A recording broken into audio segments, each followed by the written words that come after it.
মুভির শুরুতে প্রধান ক্যারেক্টার উইকে দেখানো হয়। উই হচ্ছে এই শপিং মলের মালিক। তার সব কিছু গোছালো এবং পরিষ্কার চাই। সে তার শপে এসে একটা সেলফে ময়লা দেখে এবং ব্যাগ অগোছালো অবস্থায় ছিল। এজন্য শপের কর্মীকে সে চাকরি থেকে বের করে দেয়। এরপর সে আরও একটা শপে গিয়ে একটা ছেলেকে দেখে। তার দিকে তাকিয়ে সে অবাক হয়ে যায়। ছেলেটির নাম জায়ান। তখন একজন মহিলা বলে সে একটা প্রোডাক্ট কিনেছে কিন্তু প্রোডাক্টটি ভালো না এবং সে শপের মালিককে খুব আজেবাজেভাবে গালি দিচ্ছিল। উইয়ের ম্যানেজার তাকে এসব না দেখার জন্য নানাভাবে বাধা দেয়, কিন্তু উই দেখে নেয় এবং সে কাস্টমারের সাথে ঝগড়া বাঁধিয়ে দেয়। তখন সেখানে জায়ান আসে। জায়ান এই মহিলাটিকে একটি অফার দেয়, বলে আপনি আমাদের মল থেকে শপিং এবং মেকআপ করলে আপনাকে বিশেষ ডিসকাউন্ট দেওয়া হবে। এসব কথা শুনে মহিলাটি তার ঝগড়া বন্ধ করে ফেলে এবং বলে এই সেলসম্যান অনেক স্মার্ট, সে কত সুন্দরভাবে এই সিচুয়েশনটা হ্যান্ডেল করেছে। উইয়ের ম্যানেজার তাকে বলে এই সেলসম্যানের নাম জায়ান, সে আজই জয়েন করেছে এবং সে তার আগের কোম্পানিতে টপ সেলার ছিল। সন্ধ্যায় নতুন এমপ্লয়ীদের ওয়েলকাম পার্টিতে উই অনেক বেশি ড্রিঙ্কস করে ফেলে আর মাতাল হয়ে সে পুরুষের ওয়াশরুমে চলে যায়। জায়ানকে দেখে বলে তুমি কি আমাকে ফলো করছো? জায়ান বলে এটা জেন্টস টয়লেট। উই বলে সত্যি সে জেন্টস টয়লেটে ঢুকে পড়েছে। তখন হঠাৎ সে জায়ানের উপর পড়ে যায়। তখন অনিচ্ছাকৃতভাবে সে জায়ানের বেল্ট নিয়ে চলে যায়। জায়ান তার পিছু পিছু আসে। উই জায়ানকে জিজ্ঞাসা করে সকালে কেন আমাকে সাহায্য করেছিলে? আমাকে পছন্দ করতে শুরু করেছো নাকি? জায়ান বলে আমি আপনাকে পছন্দ করি না, আমি শুধু সমস্যা সমাধানের চেষ্টা করেছি। নেশা কেটে যাওয়ার পর উইকে ওয়াশরুমে দেখানো হয় সে মাতাল অবস্থায় জায়ানকে কি বলেছিল এটা ভেবে খুব অকওয়ার্ড ফিল করছিল। পরদিন মলে উই জায়ানকে দেখে। তখন সে একজন কাস্টমারের হাত ধরে প্রোডাক্ট সম্পর্কে বলছিল, যা দেখে উই জেলাস হয় এবং জায়ানকে বলে আমি এখানের সব প্রোডাক্ট কিনে নেব। জায়ান তাকে বাহিরে নিয়ে আসে এবং বলে এসব কেন করছেন? উই বলে আমি তো তোমার সেলস বাড়াতে সাহায্য করেছি। এই বলে সে জায়ানকে মার্কেটিং ম্যানেজার পদে প্রমোশন দিতে চায়, কিন্তু জায়ান তাকে মানা করে দিয়ে বলে আসলে আপনি আমাকে পছন্দ করেন, তাই আমাকে অন্য মেয়েদের সাথে দেখে আপনি জেলাস ফিল করেছেন। তখনই শপের আরেকজন এমপ্লয়ের সাথে কাস্টমারের ঝগড়া লেগে যায়, তাই জায়ান তার সমাধান করতে ভেতরে চলে আসে। উই মনে মনে বলে পৃথিবীতে এই প্রথম ব্যক্তি যে আমাকে রিজেক্ট করে দিয়েছে। পরবর্তী সিনে উইকে জিমে দেখানো হয়। তার জিম ট্রেনার ও তার বন্ধু ইয়ং তাকে পছন্দ করে। সে সবসময় তাকে পটানোর জন্য নতুন নতুন কৌশল অবলম্বন করে। প্রতিদিনের মতো আজও যখন তাকে সে ইমপ্রেস করার চেষ্টা করছিল তখন উই রেগে যায়। ইয়াং তখন জিজ্ঞাসা করে আজ এত রেগে আসো কেন? উই বলে শপিং মলে আজ একজন নতুন এমপ্লয়ি এসেছে, সে নিজেকে অনেক বেশি হ্যান্ডসাম মনে করে, তাকে উচিত শিক্ষা দিতে হবে। এরপর মলে ইউজি এবং আরেকজন কর্মী ইউ এর সম্পর্কে কথা বলছিল। তারা বলে যখন থেকে মিস উই মালিক হয়েছে তখন থেকে অনেক এমপ্লয়ি তার আচরণে বিরক্ত হয়ে চাকরি ছেড়ে চলে গিয়েছে। তাদের কথাগুলো জায়ান শুনছিল। তখনই মলে কয়েকজন লোক এসে ভাঙচুর করতে শুরু করে এবং বলে এই মলের সমস্ত প্রোডাক্ট নকল এবং দামও অনেক বেশি। উই এসে বলে এসব বন্ধ করো আর এখান থেকে তোমরা চলে যাও, কিন্তু তারা তখন উইয়ের সাথে বাজে আচরণ করছিল এবং তাকে মারতে যায়। তখন জায়ান তাদেরকে মেরে উইকে নিয়ে সেখান থেকে পালিয়ে যায়। জায়ান বলে আপনি সবার সাথে উচ্চস্বরে কথা বলেন, এই জন্যই কেউ আপনাকে পছন্দ করে না। কিন্তু উই তার এসব কথা না শুনে জায়ানকে বলে তুমি আমাকে আপনি করে কেন বলছো? তুমি চাইলেই আমাকে নাম ধরে ডাকতে পারো। এসব শুনে জায়ান রাগান্বিত হয়ে বলে আমি আপনাকে সবসময় বাঁচাতে পারবো না, সবার সাথে ভালো ব্যবহার করার চেষ্টা করবেন। এরপর জায়ানকে টিউশন ক্লাসে দেখানো হয়। সে তার বইয়ের মধ্যে একটা চিঠি দেখতে পায় যেখানে লেখা ছিল আজ রাত 8টায় উইয়ের সাথে দেখা করতে এই ঠিকানায় চলে এসো। সে চিঠিটা ডাস্টবিনে ফেলে দেয়। অন্যদিকে উই জায়ানের জন্য অপেক্ষা করছিল। উইয়ের ম্যানেজার বলে জায়ান হয়তো টিউশন ক্লাসে গিয়েছে, এই জন্যই হয়তো সে আসতে পারেনি। এরপর সে জায়ানের টিউশন ক্লাসের সামনে চলে আসে। উই জায়ানকে জিজ্ঞাসা করে তুমি আমাকে ইগনোর কেন করছো? আমার সাথে দেখা করতে আসনি কেন? সে বলে আমি ব্যস্ত ছিলাম। তখন উই তাকে একটা গাড়ির চাবি দেয় এবং বলে তুমি আমার জন্য কাজ করবে এবং আমি তোমাকে এই টিউশনের চেয়ে অনেক বেশি টাকা দেব।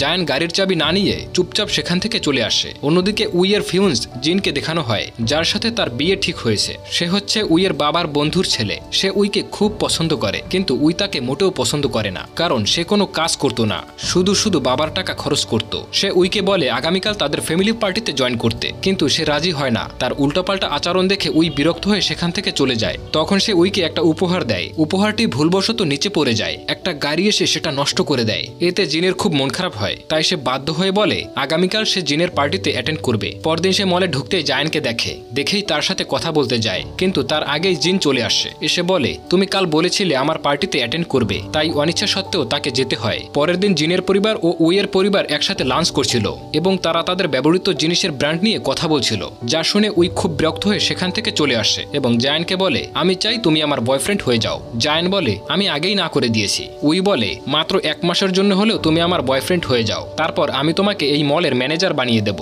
এবং বছরে 15 দিন ছুটি পাবে। পাবে। এসব শুনেও জায়ান না করে দেয়। তখন উই বলে 2 দিন সময় দিলাম আমি তোমাকে, ভেবে জানাবে। পরে সে কার থেকে দেখে জায়ানকে একটি মেয়ে জড়িয়ে ধরেছে। পরবর্তী সিনে জায়ানের সাথে সেই মেয়েটিকে ডিনার করতে দেখা যায়। এই মেয়েটি হচ্ছে গুহি, যে জায়ানের ছোট বোন। আর তাদের কথা শুনে বোঝা যায় জায়ানের বাবা ঋণগ্রস্ত ছিল, যা তাকে পরিশোধ করতে হবে। তাই সে দিনরাত কাজ করে। আর গুহির ইচ্ছা সে অন্য দেশে গিয়ে পড়াশোনা করবে, কিন্তু স্কলারশিপ না পাওয়ার জন্য তার মন খারাপ ছিল। তখন সে বলে তুমি মন খারাপ কেন করছো, আমি তোমাকে অবশ্যই বাইরে পড়তে পাঠাবো। অপরদিকে জিমে ইয়ং এবং উইকে দেখানো হয়, যেখানে ইয়ং উইকে পটানোর চেষ্টা করছিল। তাই সে বলে আমি জায়ানকে পছন্দ করি, তুমি প্লিজ আমার পথ থেকে সরে যাও। তখন ইয়ং বলে তুমি যাকে পছন্দ করো তার সম্পর্কে কি কি জানো, হয়তোবা তার গার্লফ্রেন্ড রয়েছে। এটা শুনে উইয়ের গত রাতের কথা মনে পড়ে যায়। তাই সে ইয়াংকে বলে কিভাবে তার সম্পর্কে জানবো। ইয়াং বলে ফ্যামিলি পিকনিকের অর্গানাইজ করো, সেখানে যদি তার পরিবারের সাথে তোমাকে পরিচয় করিয়ে দেয় তাহলে বুঝতে পারবে সেও তোমাকে পছন্দ করে। পরদিন উইয়ের ফ্রেন্ডদের সাথে ফ্যামিলি পিকনিক দেখানো হয়,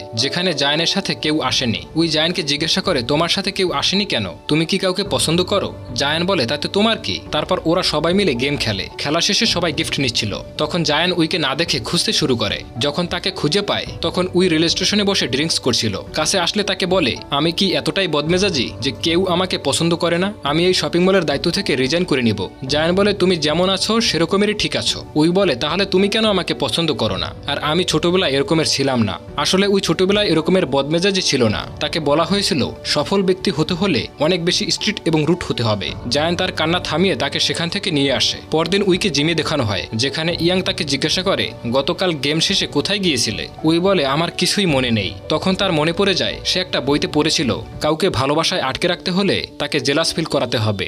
এরপর মলে জিনকে দেখা যায়, সে ফুল ও ডায়মন্ডের কিছু নেকলেস উপহার দেয়, কিন্তু বক্সে নেকলেস ছিল না। দোকানদার জিনকে বলে তুমি যেই টাকা দিয়েছো সেই টাকায় শুধু বক্সটাই পাবে। তখন এক ট্যাক্সি ড্রাইভার এসে ভাড়া চায়। এসব জায়ান তার সব থেকে দেখছিল আর হাসছিল। আসলে উই জায়ানকে জেলাস ফিল করাতে চেয়েছিল, কিন্তু জিনের আচরণে রেগে সেখান থেকে চলে আসে। তারপর সে জায়ানের শপে কসমেটিক্স কিনতে আসে।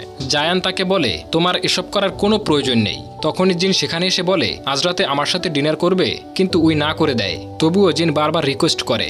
উই জায়ানের হাত ধরে বলে আমি আজ রাতে তার সাথেই ডিনার করব, তাই তোমার সাথে যেতে পারবো না। জিন উইকে জোর করে নিয়ে যেতে চায়, কিন্তু জায়ান বাধা দেয়। তখন জিন বলে তুমি কি আমাকে বাধা দেওয়ার? সে বলে আমি তার বয়ফ্রেন্ড। এটা শুনে জিন তাকে চর মারে। তখন শপের বাইরে এবং ভেতরে অনেক মানুষ এগুলো রেকর্ড করছিল, তাই জিন সেখান থেকে চলে আসে। পরদিন উই জায়ানের টিউশন ক্লাসে আসে এবং এসে জানতে পারে জায়ান অসুস্থ, তাই সে তার বাসায় চলে আসে। উই জায়ানকে জিজ্ঞাসা করে তুমি আমাকে কেন বলনি যে তুমি অসুস্থ? এই অসুস্থ শরীরে তুমি কেন কাজ করছিলে? আর আজ থেকে সুস্থ না হওয়া পর্যন্ত তোমার ছুটি। তারপর সে ইউটিউব দেখে চিকেন স্যুপ রান্না করে এবং বলে তুমি প্রথম ব্যক্তি যার জন্য আমি রান্না করছি। তখন জায়ান স্যুপটা মুখে দেয়। তার খাওয়া দেখে উই একটু টেস্ট করে আর বুঝতে পারে খাবারটা অনেক জঘন্য হয়েছে। তারপর উই যখন রুম থেকে বাইরে আসে তখন গুহিকে দেখে অনেক রেগে যায়। বলে তোমার বয়ফ্রেন্ডের প্রতি লক্ষ্য রেখো আর সুস্থ হলে তাকে কাজে আসতে বলবে। গুহি তার অ্যাটিটিউড দেখে বলে নিশ্চয়ই আপনি মিস উই, সে আমার ভাই লাগে। এই কথা শুনে সে হতবাক হয়ে যায়। এরপর সে ইয়াংকে সবকিছু বলে কান্না করছিল। তখনই আবার তার সেই বইয়ের কথা মনে পড়ে যায়। পরদিন উই জায়ানের শপে আসে। তাকে দেখে জায়ান কাছে আসে। উই তার সাথে কথা না বলে বরং ইউসিকে বলে তুমি রেডি হয়ে যাও, তোমাকে মলের প্রমোশনাল শুটের জন্য সিলেক্ট করা হয়েছে। তখন জায়ান তার সাথে কথা বলতে আসে। সেই সময় ইয়াং তার মাঝে চলে আসে। জায়ান বলে আমি তার সাথে জরুরি কথা বলবো, তাই তুমি এখান থেকে সরে যাও। তারপর উই ইয়াং এর হাত জড়িয়ে ধরে। এই দেখে জায়ান অবাক হয়ে যায়। সন্ধ্যায় উই যখন বাড়ি যাচ্ছিল তখন জায়ান তাকে বলে তোমার সাথে জরুরি কিছু কথা আছে এবং তাকে বাড়ি নিয়ে আসে। তার জন্য অনেক ভালো ভালো খাবার রান্না করে। জায়ান উইকে বলে তুমি অন্য কারোর জন্য বদলে যেও না, তোমার এই অ্যাটিটিউড তোমার সাথেই স্যুট করে। আসলে আমি তোমাকে আগে পছন্দ করতাম না, কিন্তু এখন আমি মনে হয় তোমার প্রেমে পড়ে গিয়েছি। তুমি কি আমার গার্লফ্রেন্ড হবে? এসব শুনে উই ভাবে সে হয়তো স্বপ্ন দেখছে। পরবর্তী সিনে গুহি বাসায় আসে এবং একটা ওয়ালমেট দেখে সে খুশিতে নাচতে থাকে। সে টেবিলে 2টা প্লেট দেখে জায়ানকে জিজ্ঞাসা করে নিশ্চয়ই বদমেজাজে উই এখানে এসেছিল তাই না? জায়ান বলে প্লিজ তুমি তাকে এসব বলো না, সে আমার গার্লফ্রেন্ড আর এই ওয়ালমেটটা সে তোমাকে গিফট করেছে। সে রেগে যায় আর বলে আমি আর এখানে আসবো না, এখন থেকে আমি হোস্টেলে থাকবো। পরদিন তারা শুট করছিল।